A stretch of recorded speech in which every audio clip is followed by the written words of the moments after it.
Police শাসক দলকে সুরক্ষা দেয় আর শাসক দল সুরক্ষা দেয় অপরাধীদের।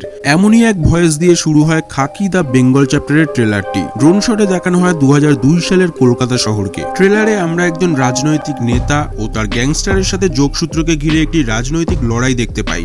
কিছু রক্তাক্ত হত্যাকাণ্ড, তীব্র অ্যাকশন দৃশ্য এবং প্রচুর নাটকীয়তা যুক্ত ট্রেলারটি একটি রাজনৈতিক থ্রিলারের প্রতিশ্রুতি দেয়। क्रिमिनल सिस्टम को साफ करना is my responsibility now. Arjun Maitra अपनी औकात भूल गया है। टाइम कितना हो रहा है? तू जान के क्या करेगा? तेरा तो खराब ही चल रहा है। খাকি দ্য বেঙ্গল চ্যাপ্টার সিরিজটিতে একাধিক তারকাদের তুলে এনেছেন পরিচালক নীরাজ পান্ডে, যেখানে টলিউড সুপারস্টার জিতকে দেখা যাবে আইপিএস অর্জুন মৈত্রের ভূমিকায়। कान पकड़ मुर्गा बन चल। পুরো সিরিজে তার রোলটি সবচেয়ে বেশি চোখে পড়ার মতো। এছাড়া টলিউড অভিনেতা প্রসেনজিৎ চ্যাটার্জিকে দেখা যাবে একজন সুপরিচিত রাজনীতিবিদের ভূমিকায়, এবং সবচেয়ে অপরাধমূলক কাজের মাস্টার বা লিডার চরিত্রে দেখা যাবে অভিনেতা শাশ্বত চ্যাটার্জিকে। পুলিশের চরিত্রে দেখা যাবে পরমব্রত চ্যাটার্জি ও মিমো চক্রবর্তীকে। এছাড়াও থাকবে ঋত্বিক ভৌমিক, আদিল জাফর খান, চিত্রাঙ্গদা সিং, পূজা চোপড়া, আকাঙ্ক্ষা সিং ও শ্রদ্ধা দাস। 2000-এর দশকে কলকাতার প্রেক্ষাপটে অপরাধ, দুর্নীতি ও আইন প্রয়োগের এক রোমাঞ্চকর গল্পকে ঘিরে প্রস্তুত হয়েছে খাকি দ্য বেঙ্গল চ্যাপ্টার, যেখানে শান্তি ও ন্যায় বিচার ফিরিয়ে আনতে শক্তিশালী অপরাধী এবং রাজনীতিবিদদের বিরুদ্ধে একজন সাহসী আইপিএস অফিসারের গল্প তুলে ধরা হবে। जब तक कुछ बदलेंगे नहीं कुछ बदलेगा नहीं। দেখানো হবে কিভাবে একজন সাহসী পুলিশ অফিসার অর্জুন মৈত্র সিস্টেমকে চ্যালেঞ্জ করার সাহস দেখিয়েছিল, কিভাবে ক্ষমতায় থাকা ব্যক্তিদের বিরুদ্ধে একটি ভঙ্গুর বিচার ব্যবস্থাকে রক্ষা করেছিল। শুনলাম তোরা দুজন নাকি বাগার লেফট এন্ড রাইট।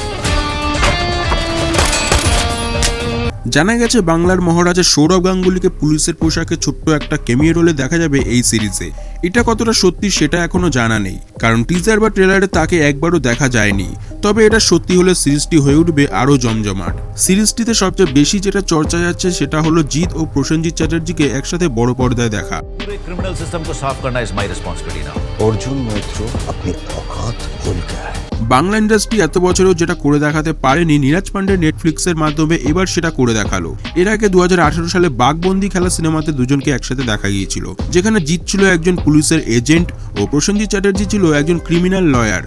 তবে অবাক করার বিষয় হলো সেখানে দুজনের সাথে কোনো কানেকশন ছিল না, দুটোই ছিল আলাদা পার্টের গল্প। তবে খাকি দ্য বেঙ্গল চ্যাপ্টার ওয়েব সিরিজে দুজনকে দেখা যাবে একই ফ্রেমে, তাও আবার পরস্পরের শত্রু হিসাবে। নীরাজ পান্ডে নির্মিত খাকির দ্বিতীয় কিস্তি এটা। প্রথম কিস্তি হলো 2022 সালে মুক্তি পাওয়া খাকি দ্য বিহার চ্যাপ্টার, সেখানে বিহারের রাজনৈতিক কার্যকলাপ দেখানো হয়েছিল। আর বেঙ্গল চ্যাপ্টারে দেখা যাবে কলকাতা শহরের রাজনীতিবিদ ও পুলিশের সত্য কাহিনীর উপর নির্মিত গল্প। আগামী 20 মার্চ নেটফ্লিক্সে মুক্তি পাবে খাকি দ্য বেঙ্গল চ্যাপ্টার। সিরিজটি দেখার জন্য প্রচুর এক্সাইটেড আমরা। আপনি কতটা এক্সাইটেড কমেন্টে জানান। कान पकड़ मुर्गा बन चल।